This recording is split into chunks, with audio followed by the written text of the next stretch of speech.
What up, Toku fans? Back with one last video for the night. In the second episode of Kamen ZEZTZ. And this is doing really good. I don't see what's wrong with the ZEZTZ driver. It's not permanently attached in both physical and in both the real world and the steering mode.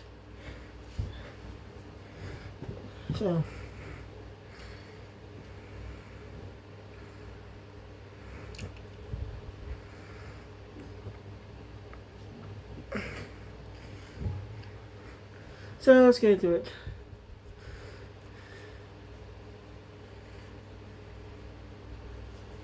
So,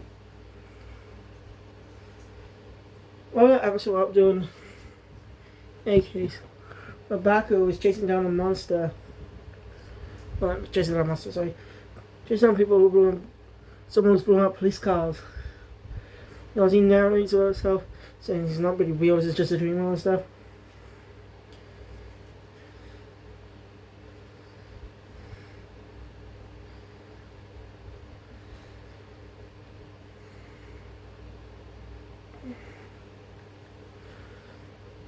So, yeah. But for some reason, he's being chased by the police. It's funny. It's weird we don't have an intro. This is the second episode, yet we still don't have the opening. Like, even if they don't debut the opening in the first episode, they should at least have the opening.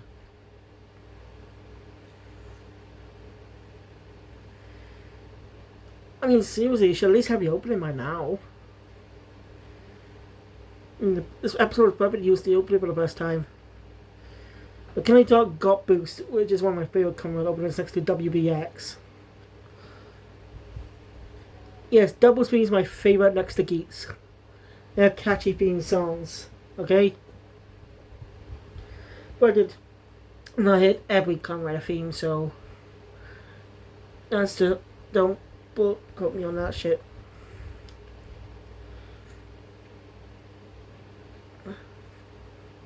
And our piece car blows. Oh, up on the side. Anyway, here's it on to Nem. Of course, he does the usual thing, but it's surprised that she knows she's not familiar about dreams. She appears in every people's dream, and when she appears in there, she has a role to play. And gives up arresting Baku. Why exactly? I don't know. That's where Peace Club goes up, being the monster. So these are the monster designs for the season. Don't know much about them yet though.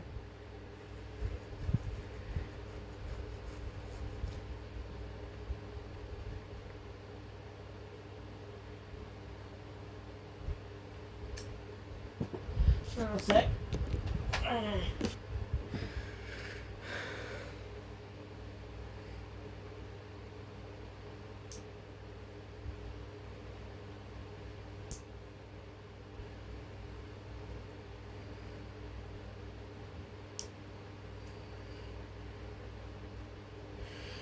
That's bugging me a bit. Sorry. I like how I bit my nail. It's bugging me a bit. Not for long cut them, just cut this one. So not fully cut either though. Just cut out the parts that just bugged me a bit. Yeah, nails. I want to see my nail. Right. Yeah. It's happening the other day. I don't really want to see it. Checking on my cat. It was in my mom's room. Tread and half my toenail got a little damaged, so yeah, I might be able to take it off, so I just used the nail clippers to cut it off, hence why it looks like this. Not too bad, but still.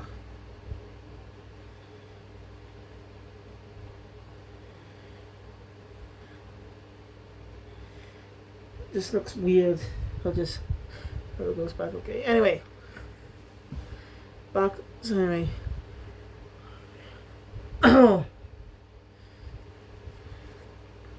I'll get funny, but he's steals that. It's not funny. And somehow Lem disappears when an attack happens. So yeah, it seems by spinning it by accident. It turns out it can, even without transforming, he can use some of its power. That's actually pretty cool. Something I've got to mention is that when he henshins, he says, "I'm on it." Pretty cool.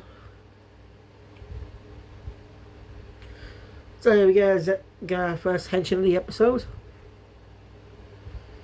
That's pretty good. I just like how it disappears and reappears behind the monster, while his clothes appear. It's pretty cool.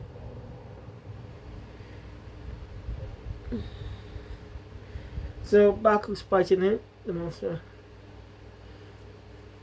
Very good fight.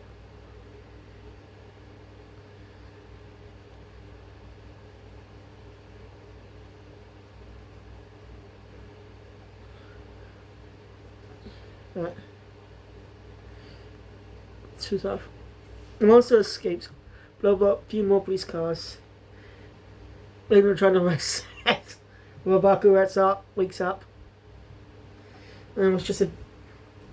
Yeah, and he recounts how only not too long ago, he was given the... He had his weirdest dream where I was given the ZEZTZ driver. And he's always been able to control his dreams before. When it comes to lucid dreaming.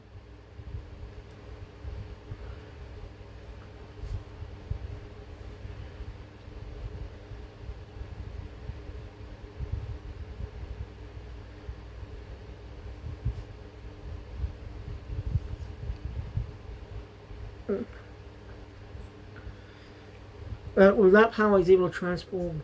He might be able to transform in reality too. That does not come up again. That does not come up again, sadly. For now, at least.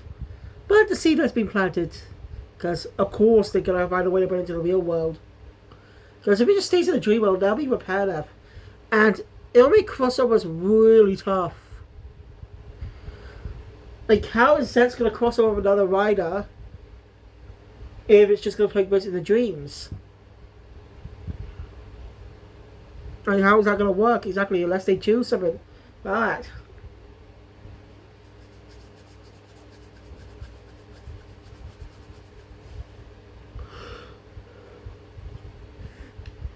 So anyway,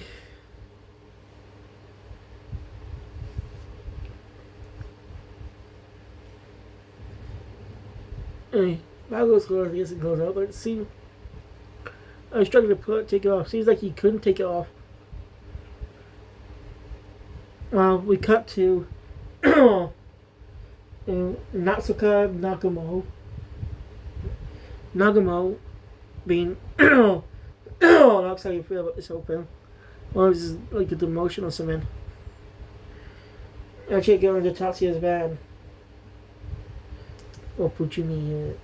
We're just going to call him Tatsuya. That's it. Fujimi, yeah.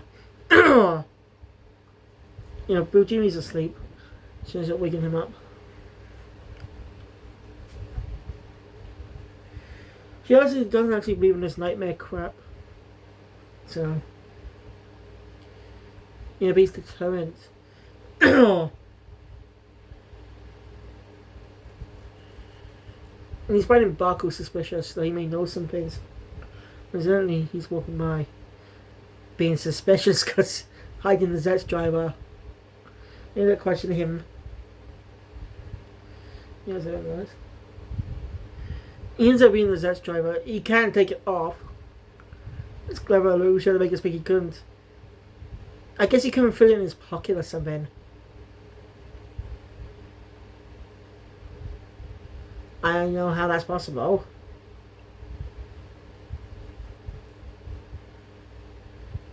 I mean, sure, it's pretty big, but shouldn't be that hard with a coat pocket or something. The inside coat does. I guess he didn't have one. And he ends up explaining about how he just got this the other day and just, inviting monsters and stuff. All sees with Jimmy is having that someone else knows. And else being the monsters too.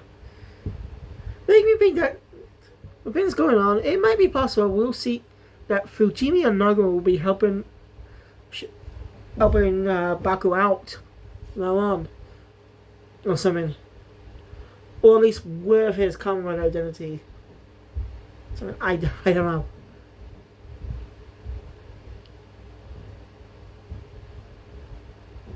But I don't know. Anyway, Fujimi explains to Baku about nightmares and stuff. What he's learned. They're tied to many black cases.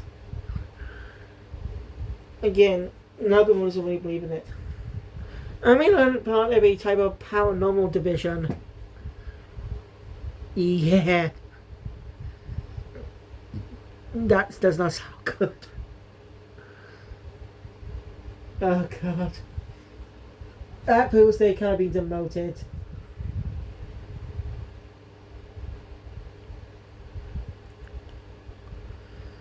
Why does my be two characters from the Punisher?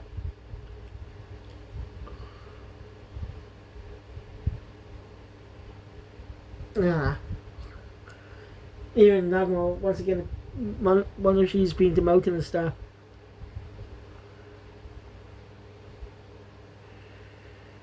I still, I kind of wish there are explanations of why no one's ever heard of other Kamen Riders.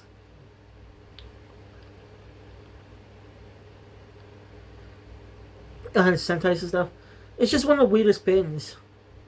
They're not in any dimensions or anything, just different cities. So they would have had rumors and stuff. I guess it was too chaotic to learn about past riders and stuff. I don't fucking know. That's kind of a big plot hole in a lot of these types of shows.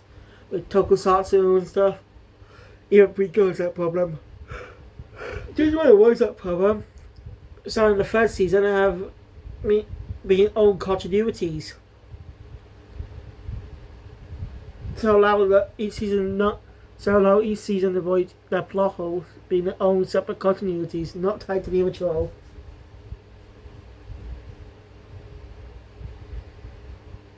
I don't know how they appear in Crosswords though. I do want to watch that so. Sorry, get off topic.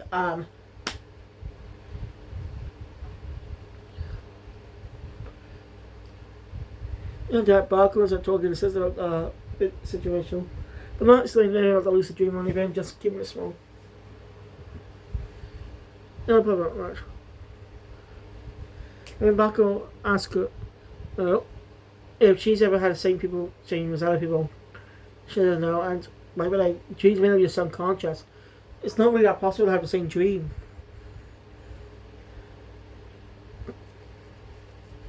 This is, but it can be possible if you're influenced by something. Let's say you and your friend were watching a movie, a good movie, and well, you end up having some type of dream connected to it. And I really like to reference Nightmare on Elm Street about the dream thing. I've never seen those horror films. I've never really been a hardcore horror fan, or I never really saw a horror film. The scariest film I ever watched wasn't even scary. I know. I know it's stupid. When I was a kid when I watched this, I only watched it once. The fucking Nightmare Before Christmas. I am not kidding. I have only seen that film once, years ago. It was around it was coming close to December, I think. I don't know. But it was years ago. I haven't watched it since. I was going to get my appearance changed tomorrow. Haircut and beard trend. So I'm definitely catching up on Gav. Feel free to comment down below to remind me remind me about the Gab reviews. That'll push me to do it.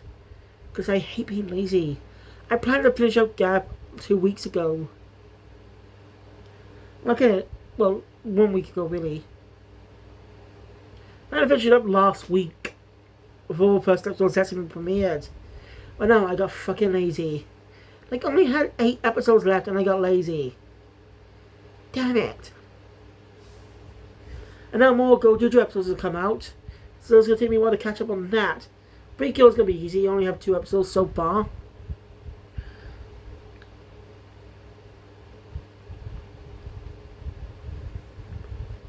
So, basically, I'll catch on tomorrow, Tuesday, which is now today. And Wednesday for Go Jojo, hopefully. Wednesday and Thursday, actually. Hopefully. Hopefully. Anyway.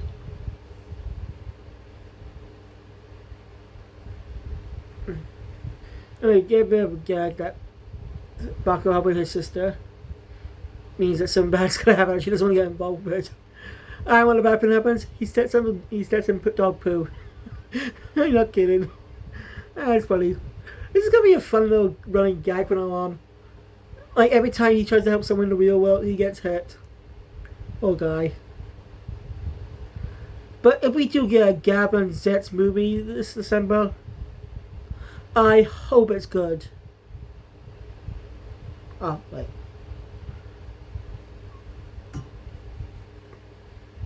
I just hope they don't debut a second way right on that movie. I hate that. I'm not gonna let that go. That's the dumbest decision I've ever seen.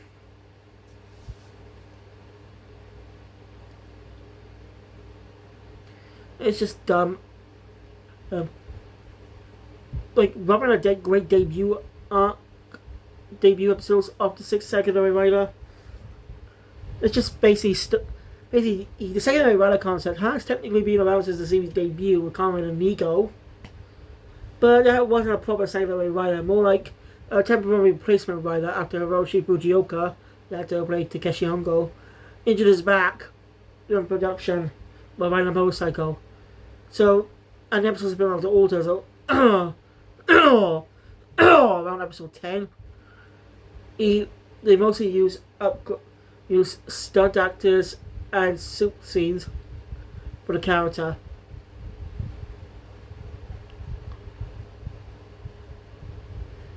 No, we get Webster original Kamen Rider in this episode. Not just in the suit design, I mean.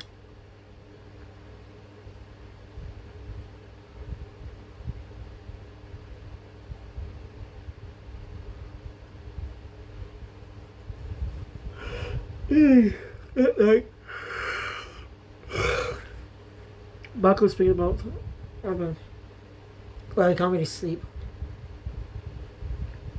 This one gives a call on that mysterious old phone pin he got in that Aries episode. That's Mr. Zero asking him to abandon the mission. And we get an explanation about why he understood him in the previous episode. So basically, in Dream, he can't understand him in real world, but in the dream world, he can. That is actually a good explanation. I don't know if Baku's actor actually understood what Zero's actor was saying.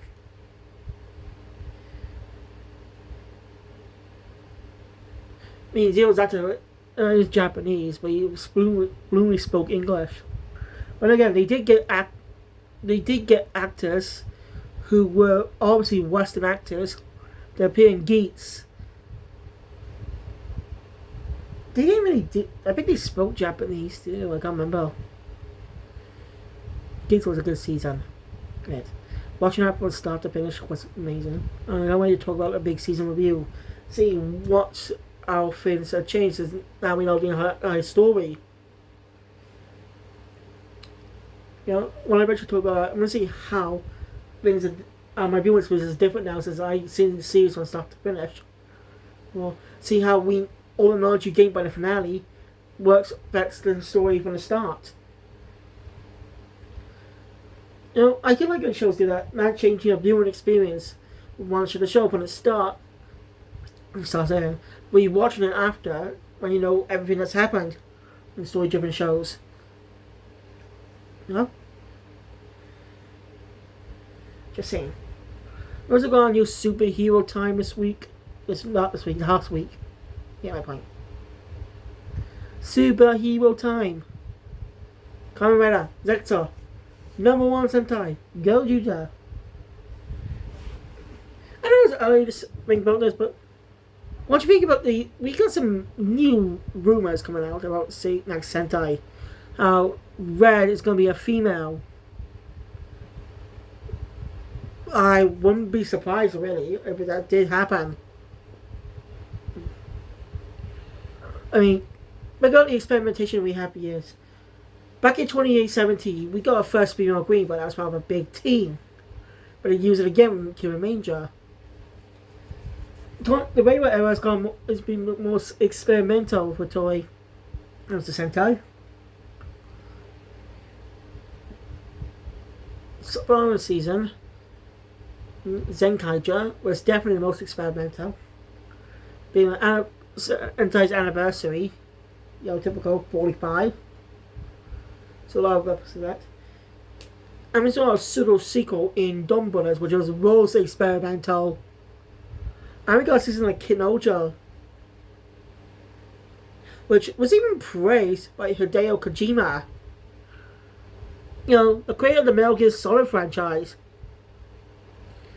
That's no joke either. I'm not kidding. Kojima actually said he enjoyed the show. That's one of the biggest compliments ever. Saying your show is good. Having one of the best video game directors say your show is good is the biggest honor.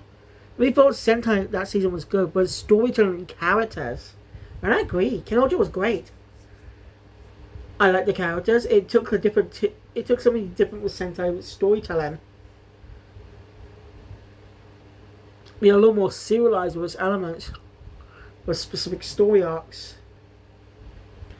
Great thing. Even tying its lore well to 2013 ZEZTZ Sentai Kyoja. Kind of wish Prince stay with the Kinojo though for the rest of the season. Because what was the point introducing him if he's just gonna not stick around? That's one of my main gripes about. What's the whole point? I understand he was great with the crossover. Why waste why not just keep the character around? Basically, waste the opportunity. I understand a crossover movie, but they could still had that. But having practiced more of his Kinojo powers by spending time with the Kinojas, actually helping them, and he ends up helping them free their world. Or at least having him stay in the series after he reappeared a little bit later. The kids became basically give his kids to take over where some of friendless bad guys. It's a real missed opportunity. But it'd be really cool having a round training with the Kinojas. Maybe saw that in the Kinojo Space Wing when Princess training with Gira. But we'll have to cover that season. Taisuke didn't felt utilized much. Makes it kind of pointless then. Anyway. Whatever. So Mr. Zero now speaks in English. Japanese side.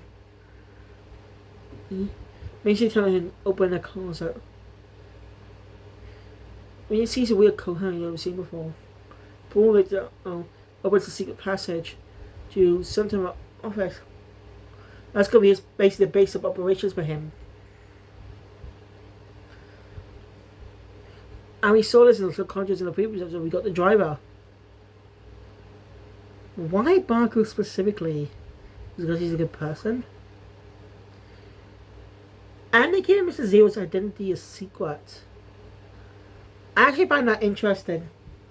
So, what's Mr. Zero's true identity?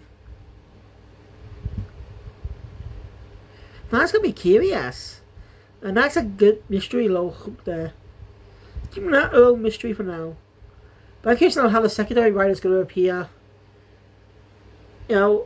Is someone else going to give them their own driver? Or anything? I don't know. If you really never know your theories of how the secondary writer will debut. I know it's too early for that. Because we got a couple more months before that, I know. I'm just saying. I just want to hear your theories is all. It's just fun to theorize. It misses Zero's voice. It's coming from that bike that transforms into a robot.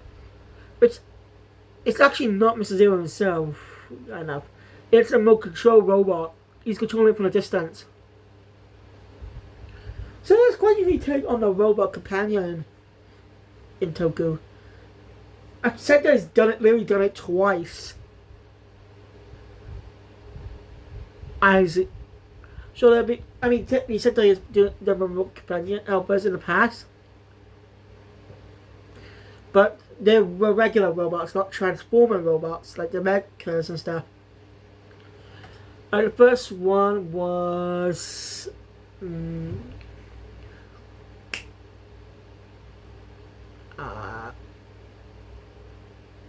Nick, that's right, Cheetah Nick from Go-Busters.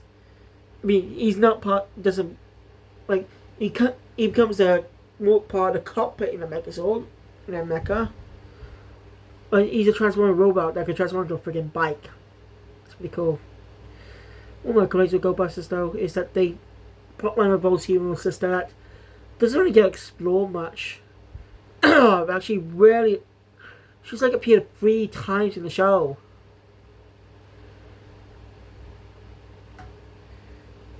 It just resulted in a conflict in the second appearance.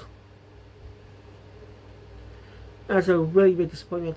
Be interested to see how she could have been Ed could have manipulated her to join his side to stop Hero from being a Go-Buster. That would be good storytelling, but now I already talked about that Go-Busters review, but I'm gonna review Go-Busters at some point. Be more up to date with more, review everything else with it every Sentai season. So you'll look forward to that. Anyway.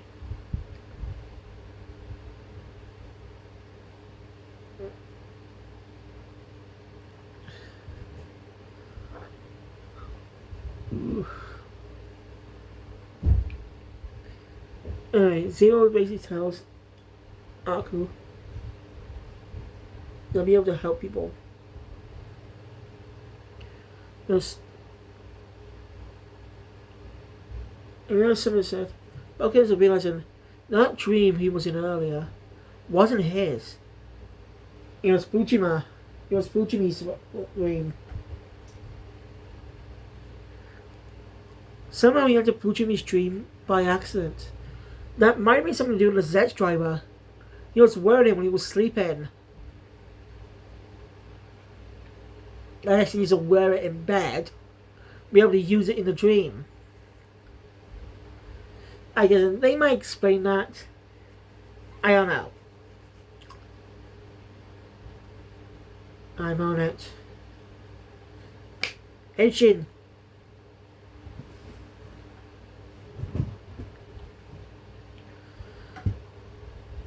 Anyway, if Fujimi, the monster's not defeated in the dream,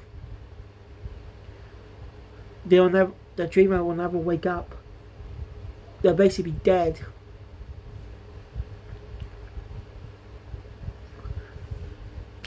So there's Baku on the show. That night, he enters the dream. And Zero can also enter the dream somehow. In a robot form as. We get a look me at the moment. Anyway, as we drive through a tunnel, we see how we were transported to different dreams.